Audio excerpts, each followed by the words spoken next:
Hi everyone, Miss McGee here. Today is a beautiful sunny day. Hopefully everyone is outside in Illinois playing around, enjoying their spring break. I just went on a 3-mile walk, which was awesome. So it is a beautiful day to be outside. Today I am going to be reading chapter 6 of Tales of a Fourth Grade Nothing. I think I'm going to start just doing one chapter a day just because the chapters are getting a little bit longer. So today will be chapter 6. If you haven't watched the other videos or my previous videos, go ahead and go back to my channel, click on those, and then you can catch up with us for chapter 6 today. Remember to stay tuned to after the video for your questions. Chapter 6, Fang Hits Town. Fudge liked his new bed a lot. There were just one problem. He fell out of it every night. By the 4th night, my mother and father got smart. They pushed the bed against the wall and surrounded the other side with chairs. Now there was no place for Fudge to fall. But every morning, my mother found him curled up in one of the chairs. My father said they could have saved their money, since Fudge was so happy sleeping on an old chair. On Saturday, we had to go to the dentist. He wanted to check Fudge's mouth again, to make sure everything healed all right from his flying experience. Dr. Brown is an old friend of my father's. They went to school together. He's always saying he takes special good care of me and Fudge because we're chips off the old block being my father. His office is on the other side of the park. It's near Madison Avenue. My mother said we would make a day of it, and wouldn't that be fun? I'd rather go to the movies with Jimmy Fargo, I said. But we'll have such a good time together, my mother said. The 3 of us will go out for lunch, and then we'll go get new shoes for you and Fudge. I've been out to lunch with Fudge, I reminded her. He's growing up, Peter. He knows how to behave now. I'd still rather go to the movies with Jimmy. Well, you're coming with me, and that's that. I wasn't looking forward to my day, and Saturday morning is always the best day of the week. Every Saturday morning, I clean out Dribble's bowl. Sometimes, if Fudge is very good, I let him watch. I do it in the bathroom. First, I take Dribble out of his bowl, then let him crawl around in the tub. I'm afraid to put him down on the floor. Somebody might step on him. But in the tub, I know he is safe. Next, I take the rocks out of the bowl and wash them. The last thing I do is wash the bowl itself. I really scrub it. I even rinse it 2 or 3 times to make sure all the soap is out. When I'm done with that, I put the rocks back in and fill it with just the right amount of water. After I put Dribble back in his bowl, I feed him. Usually he goes right to sleep on his favorite rock. I guess running around in the bathtub really makes him tired. Today I finished with Dribble just in time. My mother was running, mumbling about getting us to Dr. Brown's office in time for our appointment. When we were outside, we took the crosstown bus, then walked a few blocks to his office. As soon as the nurse saw Fudge, she said, "How's my favorite patient?" She gave him a hug and a little book to read. To me, she said, "Good morning, Peter." It burns me up the way people treat Fudge. He's not so special. He's just a little, that's all. But someday he's going to be 9 years old too. I can't wait until he is. Then he'll know there's nothing so great about him after all. Soon, the nurse said, "Fudge, Dr. Brown is ready for you. Come with me now." Fudge took the nurse's hand. Dr. Brown has this rule about mothers in the examining room with kids. They're not allowed. Mothers are a big problem, Dr. Brown told me once. I agree. I looked through the National Geographic magazine while I waited. After a few minutes, the nurse came out and whispered something to my mother. I looked up, wondering what the big secret was. Then my mother said, "Peter, Dr. Brown would like you to help him with Fudge." "Help him?" I said. "I'm no dentist." The nurse said, "Peter, dear, if you'll just come with me, I'm sure everything will work out fine." So I went with the nurse. "What do I have to do?" I asked her. "Oh, not much. Dr. Brown just wants to show Fudge how you open your mouth and how he checks your teeth." "What do I have to do for that?" I asked. "I don't need a checkup. I just had one last month." "Your brother won't open his mouth this morning," the nurse whispered. "He won't?" I whispered back. "No, he won't," she said again. I thought that was funny. I never considered refusing opening my mouth at the dentist office. When he says open, I open. When we reached the examining room, Fudge is sitting in the big chair. He has a towel over his neck and he looked all ready for action. Dr. Brown was showing him lots of little things and explaining what each thing does. Fudge kept nodding, but wouldn't open his mouth. "Ah, Peter," Dr. Brown said when he saw me. "Would you open your mouth so I can count your teeth?" That's what he tells little kids he's doing, counting their teeth. Little kids will believe anything. I went along with Dr. Brown's joke. I opened up my mouth very wide, much wider than a real patient. He put his mirror in and said, "Wonderful teeth, just beautiful. A regular chip off the old block. Such a shame your brother can't open his mouth the way you do." "Can so," Fudge said. "No," Dr. Brown told him. "You can't open your mouth nearly as good as Peter." "Can so, see?" Fudge opened his mouth. "No, I'm sorry, Fudge," Dr. Brown said. "Still not as good as Peter." So Fudge opened his mouth really wide. "Count teeth," he said. "Count Fudge's teeth." "Well," Dr. Brown pretended to think about it. "Count!" Fudge shouted. "Well," Dr. Brown said again, scratching his head, "I guess as long as you're here, I might as well count your teeth." So he checked Fudge's mouth. When he was through, Fudge said, See, just like Peter." "Yes," Dr. Brown said, smiling, "I can see that. You're just like Peter." He gave me a wink. I liked the way Dr. Brown tricked Fudge into opening his mouth. So when he was through examining him, I whispered, "Couldn't you make Fudge some false teeth until his grown-up ones come in?" "No, he'll just have to wait," Dr. Brown said. "But he looks like he has fangs," I told him. "You'd better not say that in front of your mother," Dr. Brown said. "I know it. She's not a big fan on fangs." Dr. Brown thanked me for helping him. My mother made another appointment for Fudge. The nurse kissed my brother goodbye, and we left. "That wasn't so bad, was it, Peter?" my mother said. "It could have been worse," I admitted. We headed to Bloomingdale's, where we got our shoes. There were 5 salesmen in the children's shoe department. 2 of them my mother doesn't like. She thinks they don't measure my feet carefully. That all they care about is selling the shoes, even if they don't have the right sizes in stock. The other ones my mom thinks are okay, but there's one she likes a lot. His name is Mr. Berman. I like him too, because he's funny. He usually make-believes that the right shoe goes on the left shoe, and that Fudge's shoes are really for me. Anyway, Mr. Berman waits on us. Buying shoes is almost fun. Today, Mr. Berman spotted us right away. He always remembers our names. "Well, if it isn't the Hatcher boys," he said. "In the flesh," I told him.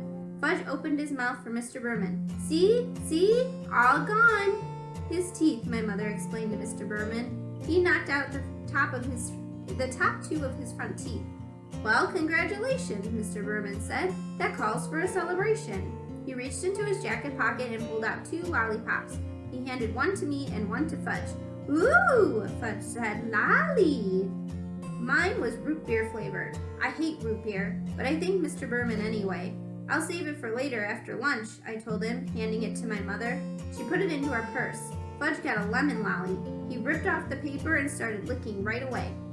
"Now then, what'll it be, boys?" Mr. Berman asked. My mother answered, "Brown and white sandals for Fudge and loafers for Peter." "Okay, Peter, let's see how those feet have grown." I slipped out of my old shoes and looked up. I stuck my left foot in Mr. Berman's foot measure. Then he turned it around and I put my right foot in. That's another reason why my mother thinks Mr. Berman is good at selling shoes. He measures both feet. Some of the other salesmen only measure one. My mother says feet can be different sizes, even on the same person, and it's important to make sure the size fits at the biggest foot. "What color loafer, Peter?" Mr. Berman asked. "Brown," I said. "Same as my old ones." When Mr. Berman went to the back to look for the shoes for me and my brother, my mother noticed a hole in the toe of my sock. "Oh, Peter, why didn't you tell me you had a hole in your sock?" "I didn't know I had one," I said. "Oh, I'm so embarrassed." "It's my sock, Mom. Why should you be embarrassed?" I asked. "Well, it looks terrible. I mean, come shopping for shoes with a hole in your sock? That's just awful. Can't you hide it a little?" "Where should I hide it?" "Try to get it in the hole between your toes, so it doesn't show," my mom said. I wiggled my sock around trying to rearrange the hole. My mother sure worries about silly things. Mr. Berman came out with 2 pairs of loafers. He likes to try different sizes to make sure I'm getting the right one. One pair was much too big. The other pair fit fine. "Wear a wrap?" Mr. Berman asked my mother. Rack, please, she said. We'll wear the old ones home. I have never been allowed to wear new shoes home from the store. Don't ask me why, but my mother always has a new pair wrapped, and I can't wear them until the next day. When I was finished, Mr. Berman untied Fudgy's shoes and measured his feet. Brown and white sandal shoes, my mother reminded him. Mr. Berman went to the back and returned with 2 shoe boxes. But when he opened the first box and Fudge saw the sandal shoe, he said, "No." "No what?" my mother asked him. "No shoes," Fudge said, as he started kicking his feet. "Don't be silly, Fudgy. You need new shoes," my mother told him. "No, no, no," he hollered. Everybody in the shoe department looked over at us. "Here's the perfect size," Mr. Berman told Fudge, holding up one of the shoes. "Just wait until you see how nice these shoes will feel." Fudge kicked some more. It was impossible for Mr. Berman to get the shoes on his feet. He screamed, "No shoes! No, no, no!" My mother grabbed hold of him, but he was wiggling all around. He managed to give Mr. Berman a kick in the face. Luckily for him, Fudge only had on socks. "Look, Fudge," my mom said, "you must get new shoes. Your old ones are too small, so what kind do you want?" I don't know why my mother bothered to talk to him like he was a regular person, because when Fudge gets himself into a temper tantrum, he doesn't listen to anything. By the time he had thrown himself onto the floor where he beat his fist against the rug. What kind do you want, Fudge? Because we're not leaving here until you have new shoes," my mother said, like she meant it.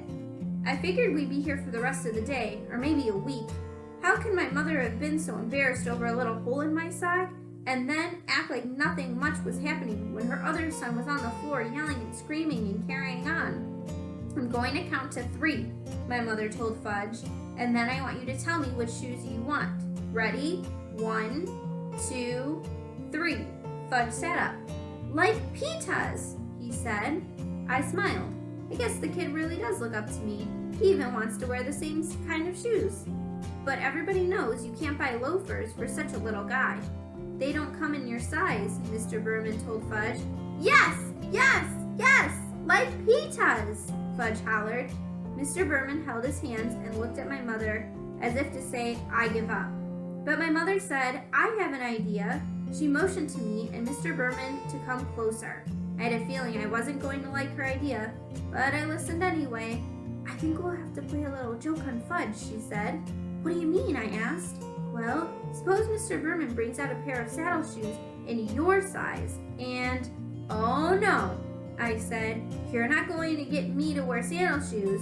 Never." "Let me finish," my mother said. "Mr. Berman can bring them out and you can try them on, and then Fudge will think that's what you're getting. But when you leave, we'll take the loafers." "That's mean," I said. "You're taking advantage of him." "Since when do you worry about that?" my mother asked. "Since now," I told her. "Look, Peter," my mother said, checking her watch. "It's 12 o'clock and I'm starved." "Me too," I said. "Well then, if you ever want to get some lunch, let's try my idea." Okay, I said. I sat back in my chair while Mr. Berman hurried to the stockroom again. Fudge looked up at me from his position on the floor. "Like pitas," he said. "Yeah, sure, Fudge," I told him. Mr. Berman came back with a pair of brown and white sandal shoes in my size. I tried them on. Did they look ugly? "See Peter's nice shoes?" my mother said. "Now Fudgy tries on his nice shoes." Fudge let Mr. Berman get him into a new pair of shoes.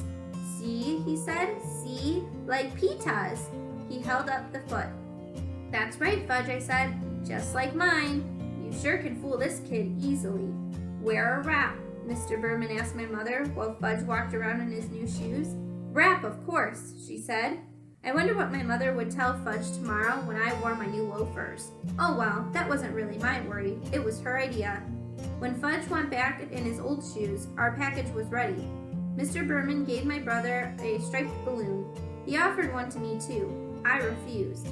How could he think a person in 4th grade might want a shoe store balloon? "That wasn't so terrible, was it, Peter?" my mother said as we left the store. "It wasn't," I asked. "Well, it could have been worse," my mother said. "I suppose," I answered.